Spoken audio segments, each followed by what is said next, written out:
Agora a gente vai conversar com a doutora Ellen Quintela, que é dentista, vai falar com a gente sobre a apneia obstrutiva do sono. E se você tem pergunta, pode tanto entrar nas redes sociais, no meu Instagram, @jaquestefano, ou ligar para 0 operadora 11 3337 5886. Doutora, prazer recebê-la aqui, muito boa tarde, Prazer é viu? meu, boa tarde.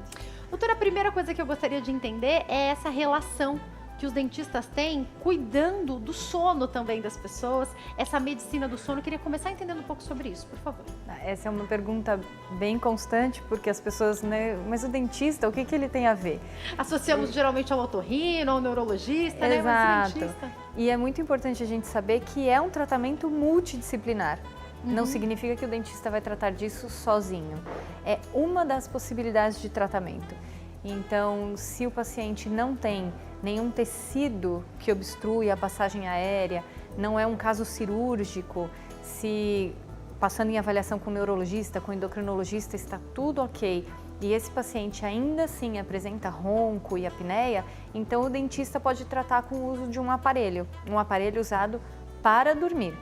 Então usa só, eu costumo dizer para os pacientes que é como o uso do óculos. Enquanto você usar, você tem o benefício. Tirou, então não tem, não é curativo. É algo para te ajudar durante o período de sono. Então eu trouxe até alguns aparelhos para a gente ver. Vamos lá, doutora. A primeira coisa que eu queria saber é o que é, como é o processo para descobrir? É clínico? Então a pessoa já foi otorrino, já foi neurologista, já foi endocrinologista, nada. Foi, olha, realmente eu tô roncando à noite, eu tô sentindo... Porque essa apneia obstrutiva, ela pode trazer algumas complicações até de interrupção. Explica um pouquinho pra gente, doutora. A apneia, ela é a parada respiratória. Então o paciente está dormindo e alguma coisa obstrui a passagem de ar e ela tenta respirar, mas não consegue. Só que nessa hora a pessoa está dormindo, então ela não sabe o que está acontecendo. Quando existe alguém que divide a cama, que está ali no quarto junto e percebe, pode chamar a atenção e falar, olha, você está sufocando quando está dormindo.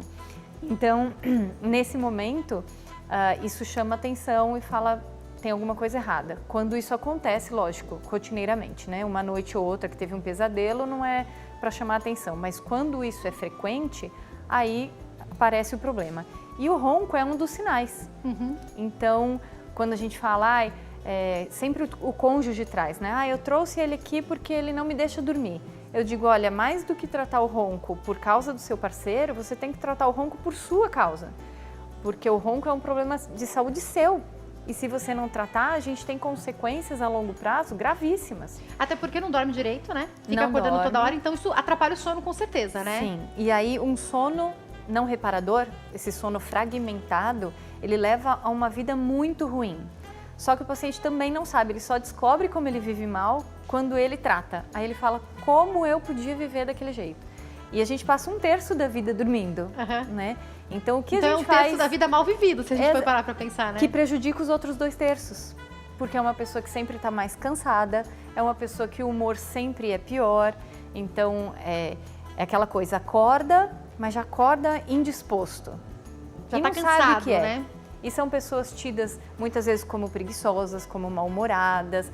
Então é importante tratar para que tenha uma vida, os outros 2/3 em que está acordado, que seja adequada. Doutora, tem um risco grande quando a gente pensa nessa obstrução, porque parou ali de respirar.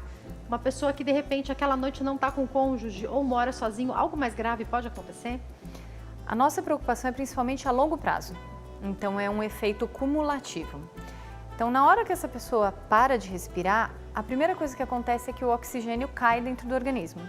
Então, quando o cérebro identifica essa baixa de oxigênio, ele avisa o coração e fala, coração, trabalha mais rápido aí para distribuir esse sangue com esse pouco de oxigênio que tem para todo mundo. Então, começa uma taquicardia. Então, quando você olha o exame, você vê esses batimentos, a frequência cardíaca aumentando, e isso a longo prazo leva a uma hipertensão. Naquele momento, no máximo, o paciente vai acordar assustado, isso quando é no começo, né? Porque se já tem isso há muitos anos, são os pacientes que podem morrer dormindo, são os pacientes que infartam, os pacientes que têm um derrame, e tudo isso acontece durante o sono. E algumas pessoas relatam que tem o sono interrompido mais de uma vez por noite, todas as noites chega uma hora, né? Muitas vezes. A gente vê exames em que os pacientes têm, uma hora tem 60 minutos, e o índice vem por hora.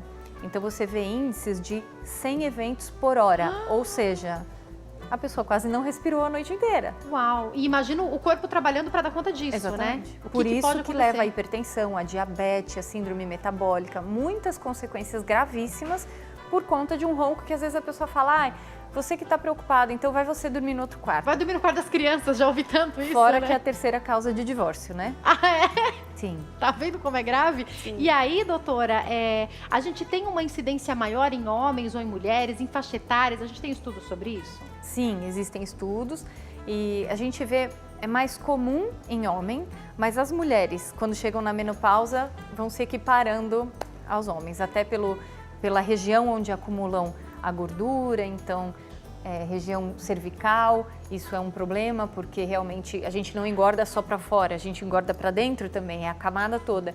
Então isso diminui a passagem da via aérea. Quando a gente tem essa diminuição é muito mais fácil ter a obstrução. Então é essa obstrução que a gente quer prevenir de alguma forma, seja com um aparelho, uma cirurgia, o tratamento que for. Como que vem esse diagnóstico, doutora? Primeiro é o clínico, né? Então o paciente vem com a queixa e aí a gente pede um exame de polissonografia, que é um exame que o paciente vai dormir dentro do laboratório e o sono é todinho monitorado. Então algumas pessoas têm um pouco de preconceito e falam, ah, eu não vou conseguir dormir com tudo isso plugado em mim, mas todo mundo dorme. E é importantíssimo que o paciente durma no laboratório exatamente como dorme em casa. Então, o que eu quero dizer com isso? Às vezes vai ao laboratório e leva um comprimidinho para ajudar a dormir. Pronto, já estragou meu exame. Estragou, não adianta? Não, eu quero que durma como dorme em casa, porque se dorme aí eu vou rápido, saber. dorme rápido, se Isso, fica rolando, fica exatamente, rolando, exatamente. O que é tem que ser, né? Se acorda no meio da noite e tem uma insônia e fica acordado, eu tenho que ver tudo isso no gráfico. E aí, com isso, a gente faz o diagnóstico direitinho de qual é o tipo de apneia que tem, qual é o índice, a gravidade dessa apneia, porque tudo isso vai nortear o tratamento adequado. Eu imagino que seja importante que durante o dia a pessoa siga a rotina do dia dela também, para que ela possa dormir à noite, tá cansada. Sim. Ah, eu vou descansar um pouquinho porque hoje eu tenho um exame. Não faz, e isso vai atrapalhar o sono, né? Sim, sim, com certeza. Porque... Doutora, feito o diagnóstico, o que a gente pode pensar em linhas de tratamento? Tá. Um dos tratamentos que amplamente conhecido e que a gente chama como padrão ouro é o uso do CPAP. O CPAP é um aparelho, eu brinco com os pacientes... Ainda é aquele grandão? Ainda se usa? Existem modelos bem pequenininhos agora. Inclusive, existe uma tendência a ser cada vez menor e mais silencioso o aparelho. Porque, gente, uma vez fizemos uma demonstração aqui, era um barulhão. Não, hoje eles estão bem silenciosos e as máscaras cada vez mais confortáveis, porque esse é o grande problema dos pacientes que vão usar. Né? Então o barulho incomoda o cônjuge e aí o cônjuge não consegue dormir por causa do barulho, porque escapa um ar. Então cada vez o aparelho está mais redondinho para que seja usado toda noite direitinho. Então esse é o padrão ouro. Mas a gente tem apneias mais leves que podem ser tratadas com os aparelhos intraorais, que esse é o papel do dentista. Por favor, vamos lá. Então vou te mostrar um modelinho. Esse aparelho, o papel dele é fazer o avanço mandibular. Então, eu vou tentar virar ele aqui de ladinho para tentar mostrar. Ele é um acrílico, doutora? O que é? Este não é de acrílico. Existem alguns modelos, existem diversos materiais, mas essa é uma placa que por fora ela é rígida e por dentro ela é mais macia. Então, ela dá um conforto melhor para o paciente, tá? E eu posso ajustar isso como eu quiser. Então, eu posso levar o queixo do paciente bem para frente. E é com esse ajuste que a gente faz isso. Então, quanto mais para frente, mais eu amplio a minha via aérea, menos obstrução eu tenho, melhor esse paciente dorme. Isso é desconfortável no começo, doutora? Olha, os pacientes não queixam, viu? Os pacientes dormem super bem. No começo podem sentir um pouquinho, os meus dentes, porque ele está ancorado nos dentes, né? Então pode acordar e falar, eu sinto um cansaço, mas isso passa rápido, se adaptou. E a longo prazo o dente não vem para frente, não corre esse risco, doutora? Existem estudos que mostram que com muitos anos de uso do aparelho isso pode acontecer. Por isso, usou o aparelho, tem que fazer retorno. Não é pôr o aparelho e esquecer. Como o óculos, a gente usa e pode precisar mudar de grau e tudo mais. Então tem que ter um acompanhamento com o dentista. É só colocar ele à noite? Sim. Nesse caso. Então, veja Sim. bem, o que a doutora está explicando é que tem tipos de apneias diferentes, com graus diferentes e, portanto, vão necessitar de tratamentos diferentes. Então, a gente está pensando em uma apneia não tão severa, é isso nesse momento, né?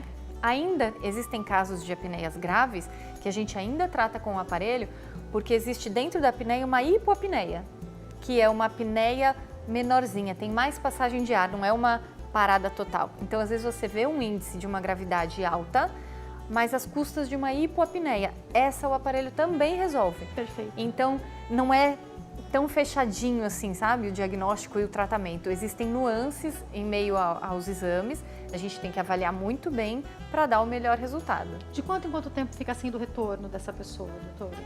No primeiro mês eu peço para vir toda semana. Porque Depois... a gente precisa de ajustes. Depois tem paciente que vem a cada 3, 6 meses.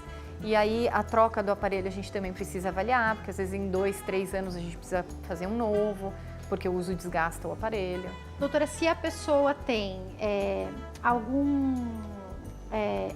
algum dente que precisa ser tratado, se ela não tem algum dente, se ela tem uma prótese, interfere na utilização desse aparelho? Por isso é importantíssimo a avaliação clínica antes.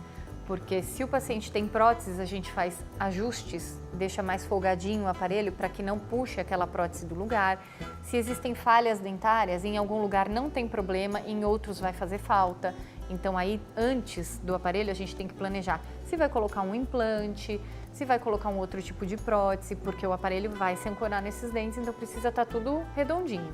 Porque a gente recebe, às vezes, algumas perguntas aqui, eu digo isso, doutora, e a gente está falando com o Brasil inteiro, de pessoas que caiu um dente do fundo, Sim. ficou anos e anos e anos, e para a pessoa não fez diferença, ela acha que não está fazendo diferença, e daí, de repente, na hora que ela vai tratar, tem um espaço ali que o dentista fala, oi, tudo bem, tá faltando um dente aqui. Acontece, não acontece? Muito, isso é muito comum.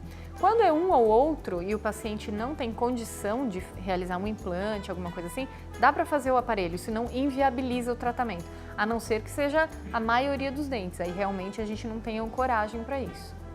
Ó, chegou uma pergunta aqui da Maria Laudira, ela é de Belo Horizonte, e ela disse que na suspeita de ter apneia, qual profissional eu devo procurar primeiro? Eu recomendaria que fosse um otorrino, mas o mais importante, que seja alguém que entende de medicina do sono, porque existem otorrinos que não estão habilitados para isso. Então ele vai conhecer da obstrução, se precisa de uma cirurgia e tudo isso, mas não conhece da polissonografia, não conhece dos exames específicos que a gente pode pedir do sono, por exemplo, uma cefalometria que eu peço para ver essa passagem de ar.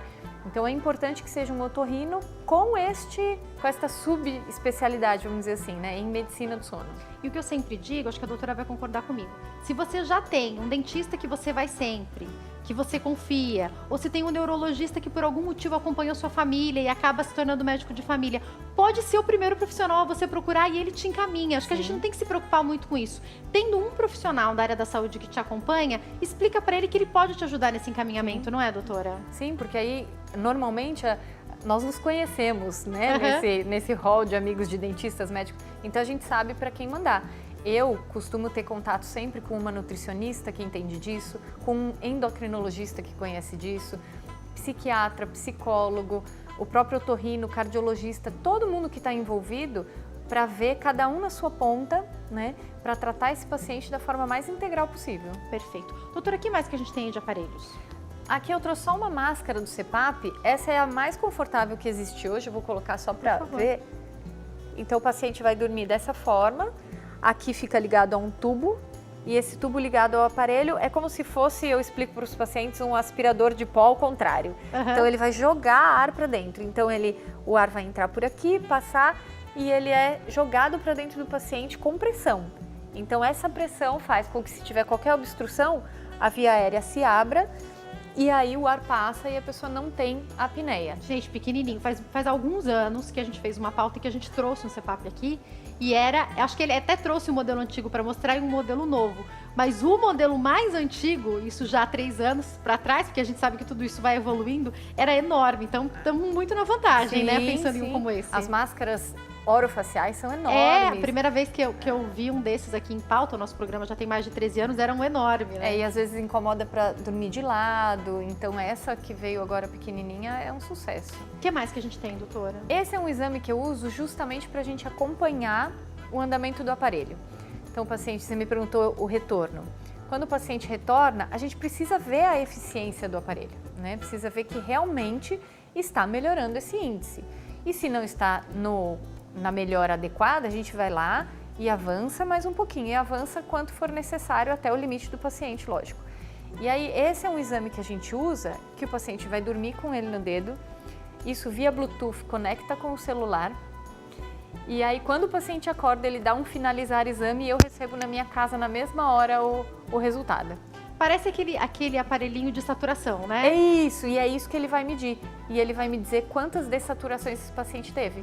Cada vez que tem a apneia, dá uma dessaturação. Mas você precisa comprar um aparelho desse, doutora? Não, aí eu forneço e ele vai dormir aquela noite com o aparelho. Eu já tô pensando no custo disso tudo aí, doutora. Não, o custo do exame é super barato, mas o aparelho é meu, o paciente vem ao consultório, vamos fazer o seu controle. Então eu forneço, ele vai lá, dorme. De tempos em tempos.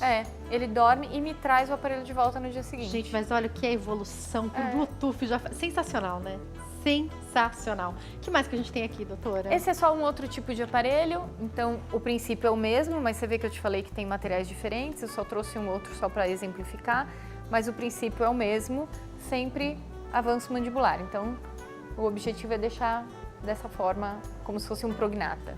Doutora, quando a gente pensa em vários tratamentos que poderiam ser feitos para apneia, ou em casos que o médico junto com o dentista vão decidir, olha, a gente não vai tentar curar, a gente vai fazer com que ele possa dormir bem à noite. É disso que a gente está falando, Sim. não é? E daí, portanto, a gente evita aqueles vários problemas que a gente já citou, né? Exatamente. Outros tratamentos, aí por parte do otorrino, por exemplo, são as cirurgias. Então, por exemplo, pacientes que têm uma amígdala muito grande, pacientes que têm adenoide, então muito grande, esses pacientes precisam de procedimentos cirúrgicos. Esses procedimentos muitas vezes trazem a cura, porque aí existia uma causa física, anatômica que foi resolvida. Era por isso eu posso tirar, resolveu, né? Outros casos podem ser com cirurgia ortognática.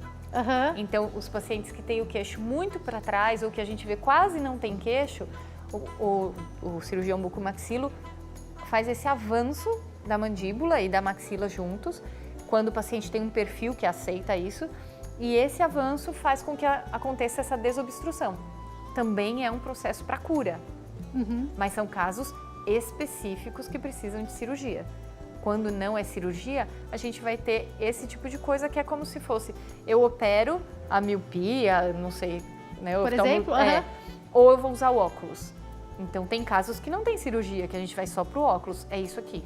E tem muito custo-benefício a ser visto, e aí eu digo isso, doutora, porque não é todo mundo que está pronto para entrar numa cirurgia, às vezes tem um problema cardíaco, está passando por algum outro tratamento, não está bem nesse momento, pode fazer uso até chegar a hora da cirurgia, por exemplo, não é, doutora? Inclusive, eu digo para os pacientes que usam CPAP e que têm dificuldade e às vezes pensam em desistir, eu falo, olha, no mínimo, vamos colocar um aparelho intraoral, porque não vai dar todo o suporte que você precisaria com o CPAP, né?